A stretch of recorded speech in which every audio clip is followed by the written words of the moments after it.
hopefully we're going to do it. Just waiting here. All right, so we are ready to go now. I've got my Instagram up and going. So very good. So if you are searching for a sign or an answer to love, then you are in the right place today.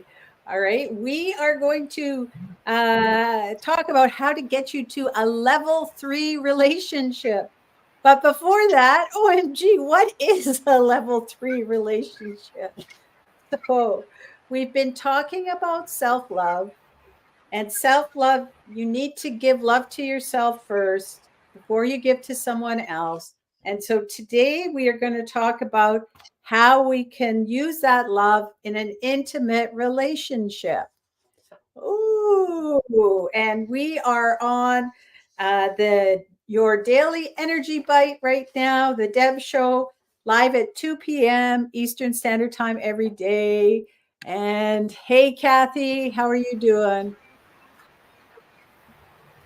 We got I'm OJ doing back very too. well. It's good to see you all. Yay! So I have a question for you. Did you guys do your homework?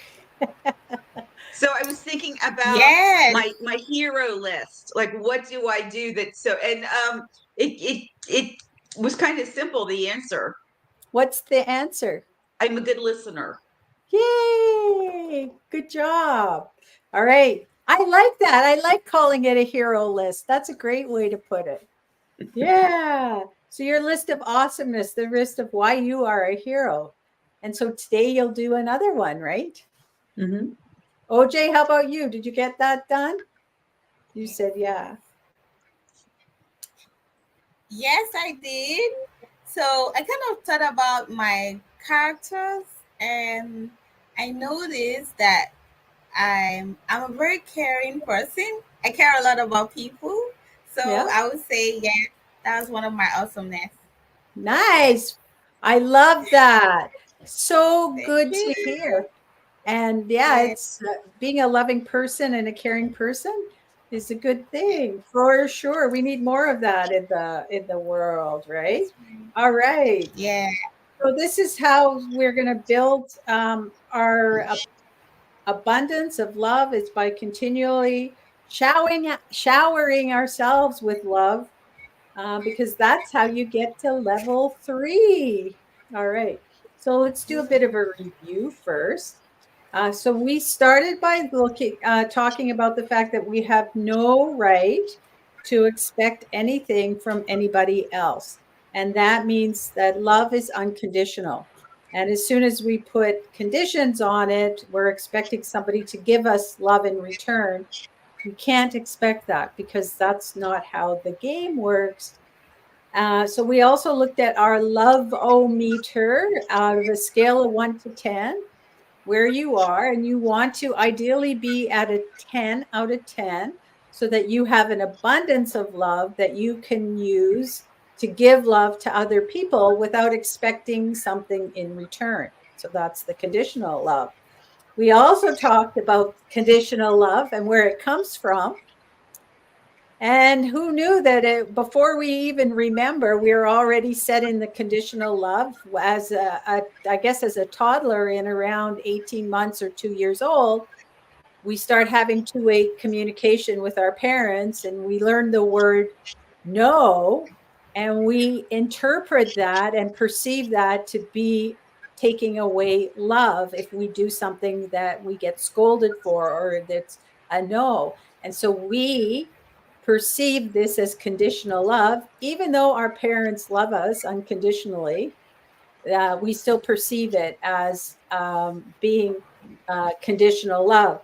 And that puts us into the whole business about having love withdrawn, and that we don't love ourselves because we focus on trying to get love from by giving it to other people. So wow, there's all these things, and who knew that's where it came from. And so we also, I get asked this question, I'm going to ask it again. How is your self-love? So think about it. When you look in the mirror, do you see your greatness or do you see your flaws? Okay, I know where I go, like you said, the big zit is just staring at you.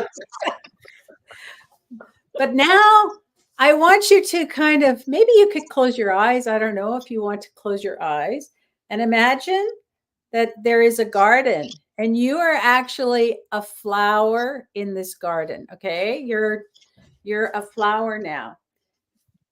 And you want to be a rose. If you're a flower, you want to be a rose. Okay. So you spend all of your flower life trying to be a rose. But really, in all honesty, you're a tulip. And so that's where your unique expression is as a tulip, not as a rose. But here you want to be a rose, and that's what you aspire to. That's what you're spending all your time on. But if you look in the garden, there are all sorts of varieties of flowers. And the question I have for you is, are any of those flowers faulty?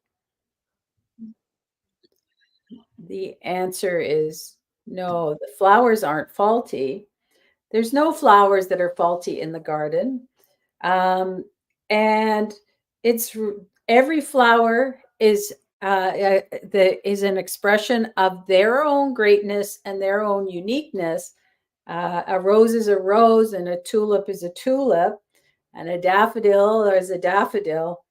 And just because what happens is we put our own story around the fact that we want to be a rose because we've got a story that a rose is better than a tulip.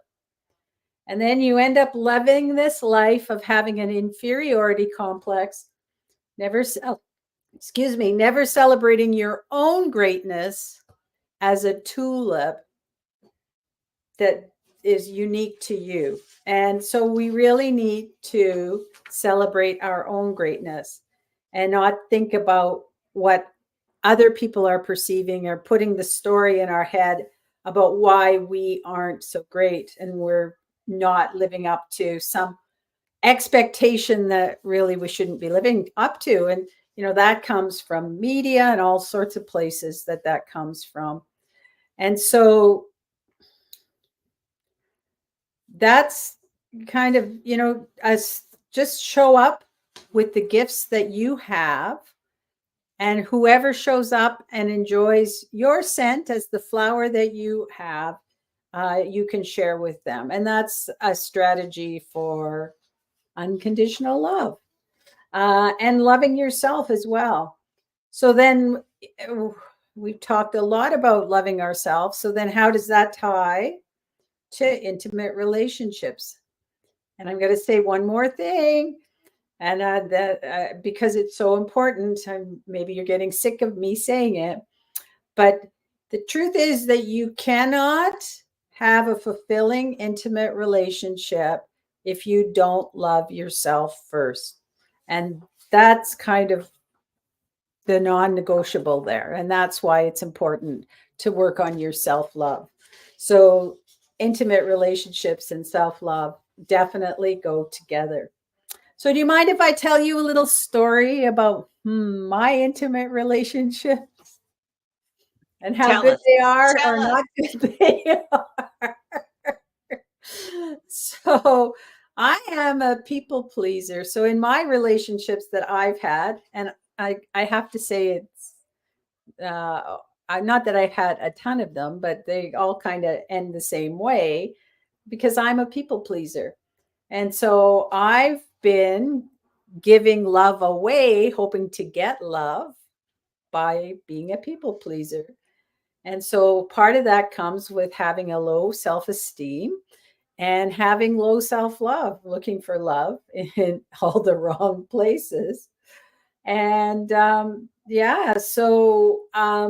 I really have had a hard time setting boundaries. So what happens, and is that it goes along for a while in a really a one-sided relationship because I'm not getting back. I can't expect to get back. I don't know this, but I can't expect to get back love when I give love and I do things for my partner. But at the same time, I started getting resentful because I wasn't getting anything back. And there kind of is an expectation. And in my head, so I'm putting my rules and my model of the world and how the relationship should work. I don't think that I should have to say, hey, I need this back. And so unfortunately, then at some point, the relationship, with the resentment ends in a breakup, because at one time it was all about him. And then when you try and change it, also, that other person is so used to things the way they were. When things change, they don't always like it. And that might not be okay. So that's kind of some of the difficulties that I've run into on relationships. And I know for me, my next relationship, I would love for it to be a level 3 relationship for sure. And I'm going to go back to the garden now, but you're not a tulip anymore. You're actually just walking in the garden. So you're walking through a garden and you see a flower that it's just striking. It just stands up out to you. And you're so enamored with this flower that you want to take it home with you. And so what do? You cut the flower and you take it home. Well, by doing that, you've actually, uh, when you pick the flower starts to die, and you actually have robbed it of its expression of greatness because it's going to die now. And so the same thing happens in relationships. If you're imposing your model of the world on somebody else, um, then you're putting your rules on them as your partner. Then this is where we have conditional love. And so it's just another way of kind of looking at that whole idea of conditional love.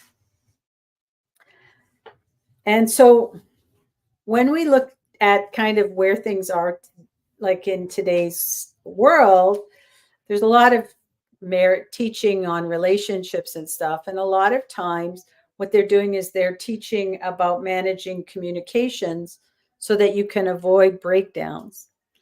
And if you're in a relationship with mastery, actually avoiding breakdowns is probably unreasonable, because breakdowns are going to happen. So if I tell you another story, when I was married, my husband was and still is very much a fanatic about being on time. And that was probably the thing that got us into a lot of breakdowns, not breakups, but breakdowns, because he would get annoyed when I wasn't on time. And we used to travel home from work together. Well, he would get off work at a set time. And I worked in a consulting environment where I was dealing with clients. And if I had a client on the phone, even though I was ready to go, I couldn't leave until I finished the discussion with the client. And so there would be many times when I would be late, and inevitably it would turn into a breakdown of our, we'd end up having, I don't know, could have words or whatever. The worst time, I love this one, I'll never forget it, but the worst time is as soon as I got in the car, he started yelling at me. So I got out of the car and took the transit home instead. And you know what? That was the best thing ever, because it gave us both a cooling off time. So an hour later, when we met up at home, we were able to let bygones be bygones and make up and move on with life. If we would have been sitting in the car together, it would have just been like adding gasoline to the fire. But anyway, so that was the worst time. But in a relationship where you're looking at that master skill of unconditional love, it's not about avoiding the breakdown, but it's about how you restore the connection with each other. And that's where the unconditional love comes in.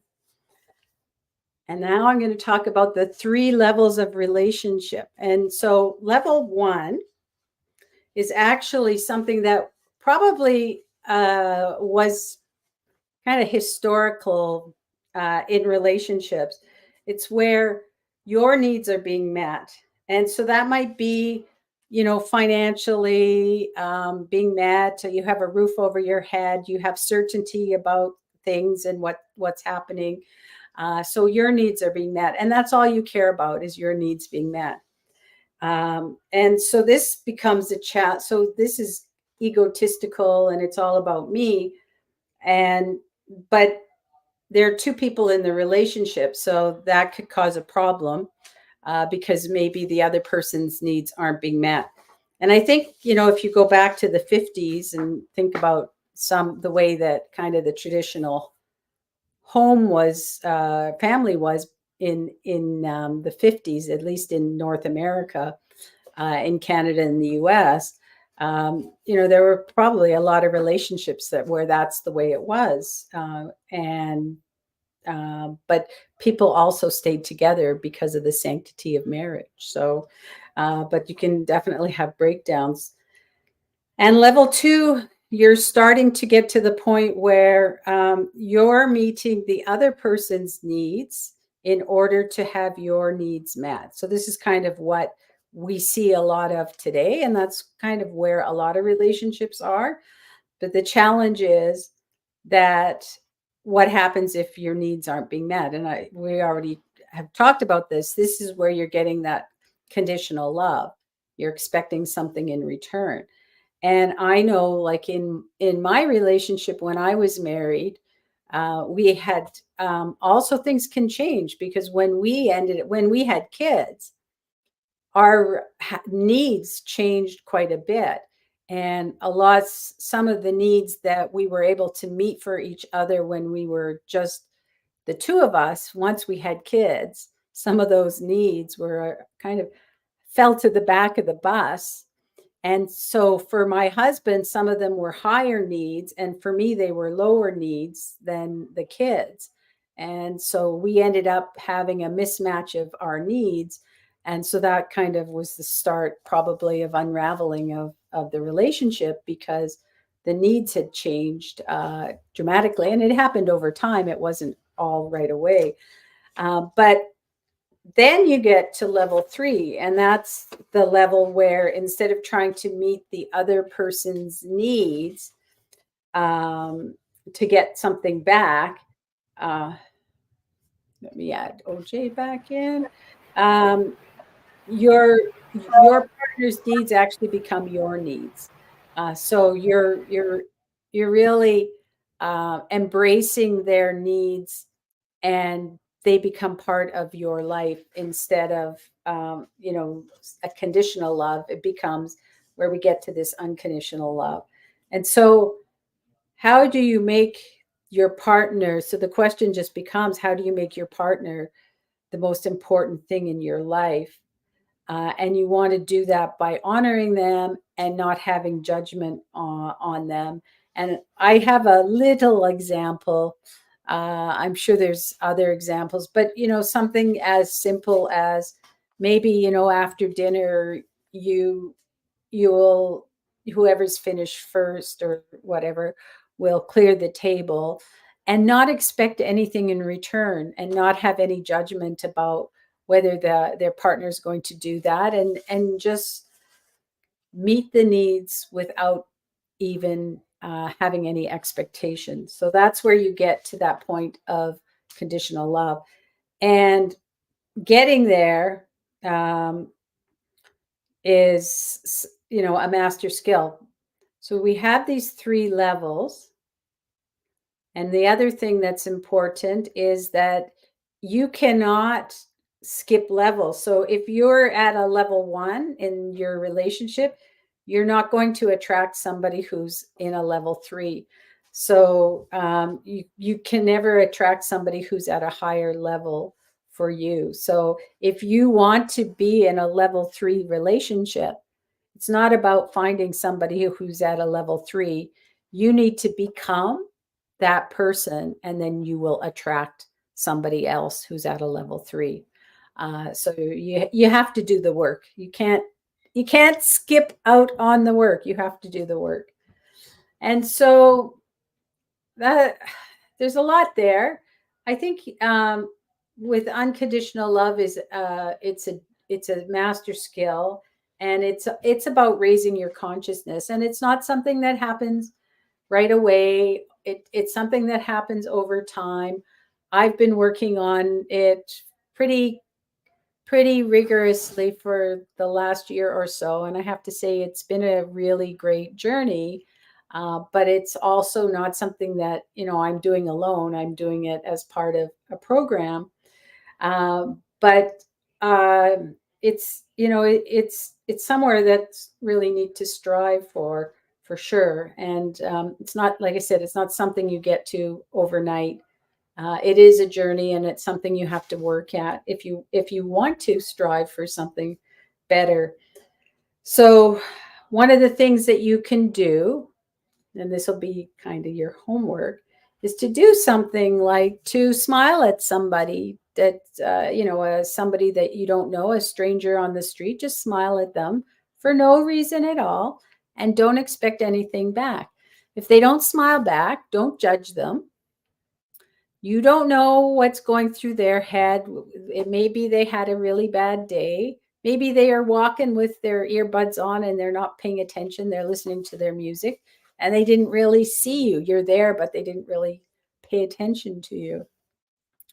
Or maybe, they're just that kind of person that won't react. You just don't know. So don't judge them. But that's a good step in the right direction. It's a good step. And, it's about having more tolerance for others and having the understanding. And that's where unconditional love comes in. And OJ, I know, and both of you guys are very caring people.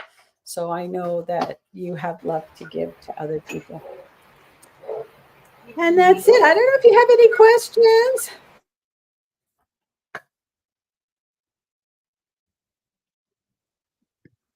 It's kind of depressing that you can't skip from 1 to 3, but I understand. I mean, it's part of the unveiling of yourself, I guess. Yeah. Isn't it? You need to go through them. You need to become so like from what I've learned, and I mean I'm still working on my own journey for sure, but if you had an idea of who your ideal person is out there, if you're not in a relationship, if you're in a relationship, you can work together to go towards unconditional love. But for me, I'm not in a relationship. If I were to picture my ideal person and to write it down, one of the things I need to do is become that person myself, and then I can attract that person. So you have to do the work. Bottom line, you have to do the work. And you know what? The work is rewarding. Like, I mean, the work it's good work. It's not like you're working, like it's like you go to the gym and it's hard because you're sweating and you're get tired and all this stuff. But then when you're done, not right away, but over time, and you see what it does to your physique and your stamina and all sorts of things and your health in general, it's a good thing, right? But yeah, you have to do the work. And that's what we're here as humans on Earth. And nobody said it was going to be easy. And sometimes being in your comfort zone is actually not a good thing. We have to get out of our comfort zone. It's part of the experience of being human. To grow, you have to do the work. So, what a great note to end on. Yeah. Very interesting topic. Thank you. Yes. So tomorrow we will be in the kitchen again doing chocolate truffles. Oh, good. We're going to end the week, love and relationship I don't know why. For me, I think of chocolate. Maybe that's the food symbol of love is chocolate and strawberries and stuff like that. So we're going to be in the kitchen making chocolate truffles. And of course, they're easy to make and they are good for you. So we're not buying Yay! any junk in the store. We're getting good quality, nutrient dense ingredients, which I know sounds, oh, like that can't be good, but they're good. They really are. I can vouch for it. All right. So if you have any questions, give me a shout through email or a DM. And we look forward to seeing you back here tomorrow for at 2 p.m. Eastern Standard Time for truffles. Bye, everyone. Bye.